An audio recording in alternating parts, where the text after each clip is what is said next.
குங்குமம் இல்லாத இடம் இருக்கவே இருக்காது. கோவிலுக்குள்ள போனாலே குங்குமத்தோட வாசனையே வந்து அது ஒரு வேற மாதிரி இருக்கும், வேற உலகத்துக்கு கூட்டிட்டு போன மாதிரி இருக்கும்.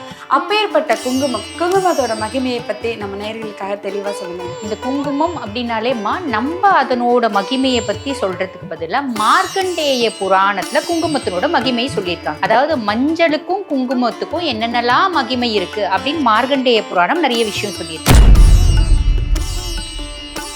நெத்தியில குங்குமம் இருந்தா செய்வினை செய்ய முடியாது. அதுல வந்து செய்வினை அப்படின்றதுல நிறைய இருக்குல்லம்மா. வசீகரணம் அப்படின்னு ஒண்ணு இருக்கு பாத்தீங்களா, நம்மள வசியம் பண்றது. அது வந்து பண்ண முடியாதா, அது பலிதமாகாதா.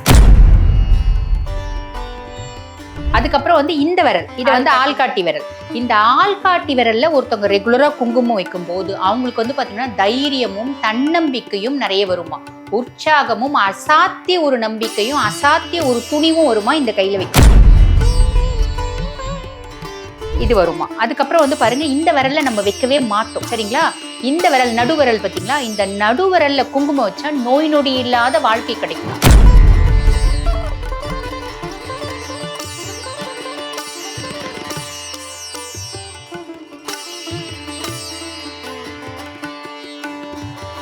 யூ தமிழ் பக்தி நேயர்களுக்கு வணக்கம். இன்னைக்கு நம்ம எதை பத்தி பார்க்க போறோம்னா, நிறைய பேர் கேட்டிருந்தாங்க குங்குமத்தை பத்தி கேட்டு சொல்லுங்க, குங்குமம் எதுக்காக பெண்கள் வைக்கணும், குங்குமத்தோட மகிமை என்ன, அதுவும் நிறைய கோயில்ல தாளம்பு குங்குமம் எல்லாம் வைப்பாங்க.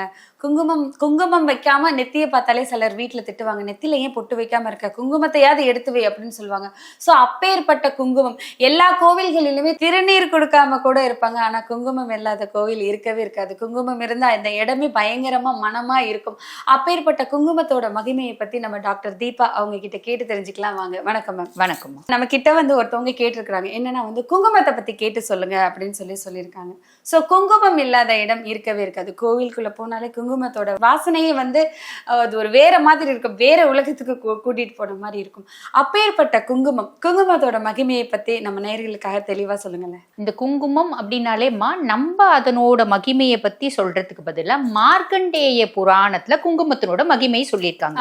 அதாவது மஞ்சளுக்கும் குங்குமத்துக்கும் என்னென்னலாம் மகிமை இருக்கு அப்படின்னு மார்க்கண்டேய புராணம் நிறைய விஷயம் சொல்லி.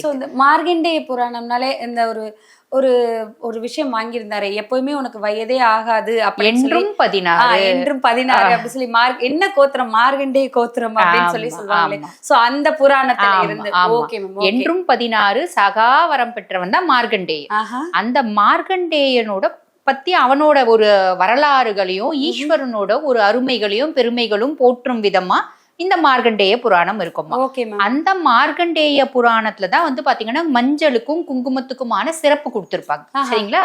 அது என்ன அப்படின்னு கேட்டீங்கன்னா, பொதுவாவே நெத்தியில குங்குமம் இருக்கு அப்படின்னா நம்மளுக்கு செய்வினை அப்படின்றது செய்ய முடியாதான். சோ நெத்தியில குங்குமம் இருந்தா செய்வினை செய்ய முடியாது. அதுல வந்து செய்வினை அப்படின்றதுல நிறைய இருக்குல்லம்மா. வசீகரணம் அப்படின்னு ஒண்ணு இருக்கு பாத்தீங்களா, நம்மள வசியம் பண்றது. அது வந்து பண்ண முடியாதா, அது பலிதமாகாதா. சோ அதுக்காக தான் அந்த காலத்துல இருந்தே நெத்தியில பொட்டு வச்சுட்டு போ, வீட்டை விட்டு வெளியே போறீங்கன்னா நெத்தியில பொட்டு வச்சுட்டு போ, அதுக்காக தான் சொல்லிருக்காங்க. பொட்டு இல்ல, பொட்டுக்கு மேல குங்குமமும் வைக்க சொல்லுவாங்க. அந்த காலத்துல பொட்டே வந்து குங்குமதாமா வச்சிருந்தாங்க.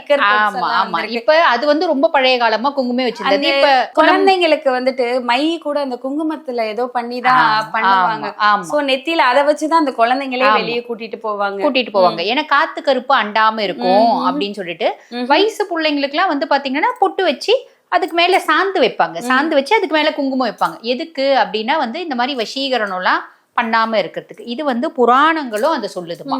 அதுக்கப்புறம் வந்து பாருங்க, இந்த குங்குமத்தை வந்து பாத்தீங்கன்னா ஒரு மங்களத்தின் அடையாளமா நம்ம ரொம்ப நாளா பல 100 வருடங்களா ஒரு மங்களத்தின் அடையாளமா தான் வச்சுட்டு இருக்கோம் இந்த மஞ்சளையும் குங்குமத்தையும் இல்லைங்களா. இப்ப நம்ம என்ன நினைக்கிறோம், கல்யாணம் ஆனவங்களுக்கான ஒரு பொருள் குங்குமம் அப்படின்ற மாதிரி வந்து நெத்தியில குங்குமம். ஆமா, அது கல்யாணம் ஆன வகுட்டுல குங்குமம் வைக்கிறோம். ஆனா கல்யாணத்துக்கு முன்னாடி சின்ன குழந்தைங்கள்ல இருந்து நெத்தியில வைக்கலாம். அப்படி ஒரு கஷ்டம் நம்மளுக்கு இருந்துச்சு, அதை நம்ம மறந்து போயிட்டோம். அப்படி ஒரு கலாச்சாரம் இருந்துச்சு சரிங்களா. அதே மாதிரி இந்த குங்குமத்தை எந்தெந்த விரல்ல வச்சா என்னென்ன பலன், அதுவும் மார்க்கண்டேய புராணம் சொல்லுது. அதாவது இந்த கையில இப்ப நம்ம நாட்டுல அந்த மாதிரி இந்த கையில வைக்கிற இந்த விரல்ல வைக்கிற பழக்கம் இல்லம்மா. நார்த் இந்தியன்ஸ் வடநாட்டுல வந்து பாத்தீங்கன்னா திலக் அப்படின்னு சொல்லிட்டு இப்படிதான் வைப்பாங்க. அந்த வடநாட்டுல திலக். ஆனா நம்மளோட ராஜாக்களும் ராணிகளும், முக்கியமா ராஜாக்கள் போருக்கு போறதுக்கு முன்னாடி தன்னோட ரத்தத்தை இப்படிதான் வைப்பாங்களாம். அது காரணம் என்ன அப்படின்னா, இந்த கட்ட விரல்ல நம்ம வைக்கும் போது வெற்றி அப்படின்றதுக்கு ஒரு கூற்று வருமா? வெற்றி கட்டை விரல்ல வந்து குங்குமம் வைத்தால் வெற்றியா? ஓகே, ஓகேங்களா? அதுக்கப்புறம் வந்து இந்த விரல், இது வந்து ஆள்காட்டி விரல். இந்த ஆள்காட்டி விரல்ல ஒருத்தவங்க ரெகுலரா குங்குமம் வைக்கும் போது அவங்களுக்கு வந்து பாத்தீங்கன்னா தைரியமும் தன்னம்பிக்கையும் நிறைய வருமா, உற்சாகமும் அசாத்திய ஒரு நம்பிக்கையும் அசாத்திய ஒரு துணிவும் வருமா இந்த கையில வைக்கும் போது. ஆள்காட்டி விரல்ல குங்குமம் வைத்தால் தைரியம் வரும். ஆமா, இது வருமா. அதுக்கப்புறம் வந்து பாருங்க, இந்த விரல்ல நம்ம வைக்கவே மாட்டோம், சரிங்களா? இந்த விரல் நடுவிரல் பாத்தீங்களா, இந்த நடுவிரல்ல குங்குமம் வச்சா நோய் நொடி இல்லாத வாழ்க்கை கிடைக்குமா. சோ நிறைய பேர் வந்து இந்த விரல்ல வைக்க கூடாது அப்படின்னு சொல்லுவாங்க. மோதிரம் போட்டாலுமே இந்த விரல்ல போடாத, குரு இருக்கிற கை விரல்ல போடுன்னு சொல்லுவாங்க. ஆமா, இந்த விரல்ல வைத்தால் வந்து நோய் வராது. நோய் வரக்கூடாதுன்னா நம்ம இந்த விரல்ல வைக்கணுமா. இந்த விரல் இப்ப நம்ம வந்து பாத்தீங்கன்னா பூஜைகள் யாகங்கள் சுவாமி கும்பிட போறோம்னா கூட இந்த இப்ப குங்குமம் வலது கையில வாங்குவோம், இடது கையில கொட்டிட்டு இந்த விரல்ல எடுத்து இப்படிதான் வைப்போம் இல்லைங்களா. என்ன பண்ணுவாங்கன்னா கையில வாங்கி இந்த விரல்லே இப்படி தொட்டு இப்படியும் வைப்பாங்க. அதுவும் நம்ம பாத்துருக்கோம். ஆமா, அது என்னன்னா ஆக்சுவலி இந்த ரெண்டு விரல் வச்சு இப்படி வைக்கிறாங்க. இந்த விரல்ல வச்சா தெய்வ நம்பிக்கை மிகுதியாகுமா. அதனாலதான் நம்ம வந்து பாத்தீங்கன்னா இப்ப எல்லாரும் மீதி எல்லாத்தையும் மறந்துட்டாங்க. இந்த விரல மட்டும் கோயில்ல போனா இந்த இடத்துல வச்சுக்கிறாங்க. இப்படி எடுத்து வச்சா ஐயர் சொல்வார், இந்த விரல்ல வைக்க கூடாதுமா, இந்த விரல்ல வைங்க அப்படிம்பாரு. காரணம் என்னன்னா தெய்வ நம்பிக்கை மிகுதியாகுமா இந்த விரல்ல வைக்கிறதுனால. இப்ப என்ன பண்ணிட்டாங்கன்னா இந்த விரல்ல மட்டும் தான் வைக்கிறாங்க. நம்ம 5 விரல்லையும் குங்குமம் வைக்கலாம் அப்படிங்கிற. சுண்டு விரலை பத்தி சொல்லல, மீதி 4 விரலை பத்தி சொல்லியாச்சு. ஆமா, சுண்டு விரல் பத்தி சொல்லல. இந்த 4 விரல்லையும் வைக்கலாம். இந்த 4 விரல்ல வைக்கிறதுனால தப்பு கிடையாது. சோ வந்துட்டு கட்ட விரல்ல வச்சா வந்து வெற்றி, இந்த கையில வச்சா வந்து தைரியம், இதுல வச்சா நோய் இருக்காது, இதுல வச்சா தெய்வ நம்பிக்கை அதிகம் அப்படிங்கிறது தான் ஐதீகம். சொன்ன 4 விரல்லையுமே குங்குமம் வைக்கலாம். அவங்க சொல்றாங்க இவங்க சொல்றாங்க இந்த கையில வைக்க கூடாது. ஒரு ஆளுக்கு உடம்பு முடியலையா, நோய் தீரணுமா, அவங்க கடவுளை நினைச்சு இந்த நடு விரல்ல குங்குமம் வைத்தால் நோய் தீர்ந்து விடும். ஒரு இடத்துக்கு போறீங்க, ஒரு விஷயம் வெற்றி ஆகணும் அப்படின்னா கட்ட விரல் எடுத்து திலக் பொட்டு வச்சுட்டு போனா அந்த காரியம் வெற்றியாகும். ஒரு விஷயத்துக்கு பயமா இருக்கு, இந்த இடத்துக்கு போறதுக்கு எனக்கு பயமா இருக்கு அப்படின்னா இந்த விரல்ல வந்து குங்குமம் எடுத்து வச்சு போனா அந்த இடத்துல உங்களுக்கு தைரியம் வரும். கோவிலுக்கு போறேன், தெய்வ நம்பிக்கை அதிகமா இருக்கணும், தெய்வம் கூடயே இருக்கணும் அப்படின்னு நினைச்சா இந்த விரல்ல குங்குமம் எடுத்து வச்சா அது வந்து உங்களுக்கு தெய்வ நம்பிக்கை அதிகமாகும். சோ நம்ம எல்லா விரல்லையுமே குங்குமம் எடுத்து வைக்கலாம் அப்படிங்கிறத நம்ம டாக்டர் தீபா அவர்கள் தெளிவா சொல்லியிருக்காங்க. தொடர்ந்து என்ன சொல்றாங்கன்னு கேட்டு தெரிஞ்சுக்கலாம். அது மட்டும் இல்லம்மா, ஆதி சங்கராச்சாரியர் நம்ம எல்லாருக்குமே தெரியும், அம்பிகையே நேர்ல பார்த்தவர், அம்பிகை அவர் கூடவே டிராவல் பண்ண இல்லைங்களா, தெரியும் இல்லைங்களா. ஆதி சங்கராச்சாரியர் கூடவே போயிட்டு நீ வந்து எப்பயுமே என் கூட இருக்கணும், நீ எப்பயுமே என்ன தொடர்ந்தே இருக்கணும் அப்படின்னு அம்பிகை கிட்ட கேட்டது. அம்பிகையும் சரி அப்படின்னு சொன்னது. ரொம்ப தூரம், அதாவது கர்நாடகா வரைக்கும் போயிட்டாங்க. அவ வந்து அவர் கூடவே இருந்தாரு. ஒரு க்ஷண நேரம் என்னாச்சுன்னா அம்பிகையினோட கொலுசு நின்னுட்ட பின்னாடி அவர் திரும்பி பாக்குறாரு. அதாவது அம்பிகை என்ன ஆனாலோ, அதாவதுமா அவ கடவுளாவே இருந்தா கூட அதீத பற்று இருக்கும்போது நம்ம பொண்ணு மாதிரி தெரியறா. அப்ப நம்ம யோசிப்போம் தெரியுங்களா, ஐயோ நம்ம பிள்ளை என்னாச்சோ அப்படின்னு பயந்து திரும்பி பார்ப்போம் பாருங்க. அந்த மாதிரி பயந்து அவர் திரும்பி பாக்குறாரு. அந்த இடம் தான் வந்து தாயார் வந்து மூகாம்பிகையில அங்கேயே வந்து சுயம்புவா நின்றது இல்லைங்களா. சோ அந்த ஆதி சங்கராச்சாரியார் சக்தியிசம்ல வந்து தலை தூக்கி நின்னவரு, அம்பிகை தான் எல்லாமே அப்படின்னு நினைச்சவரு என்ன சொல்லியிருக்காரு அப்படின்னா சௌந்தரிய லகரியில சொல்லியிருப்பாரு, அம்பிகை வகுடு நிறைய குங்குமம் வச்சுட்டு இருக்கிறது தான் ஈச வந்து பாத்தீங்கன்னா ஐஸ்வரேஸ்வரரா நின்னு மகாலட்சுமிக்கும் குபேரனுக்கும் தீராத ஒரு பணத்தை கொடுத்ததும் செல்வத்தை கொடுத்ததும் காரணமா இந்த வகுடுல நிறைய வச்சுங்கிறது. ஓகே, அதுதான் வந்து பாத்தீங்கன்னா காரணம். அதாவது ஆதியும் அந்தமும் இல்லாத ஈசன் பரமேஸ்வரன், அதாவது ஆதியும் அந்தமும் இல்லாத இறைவன் பரமேஸ்வரன்.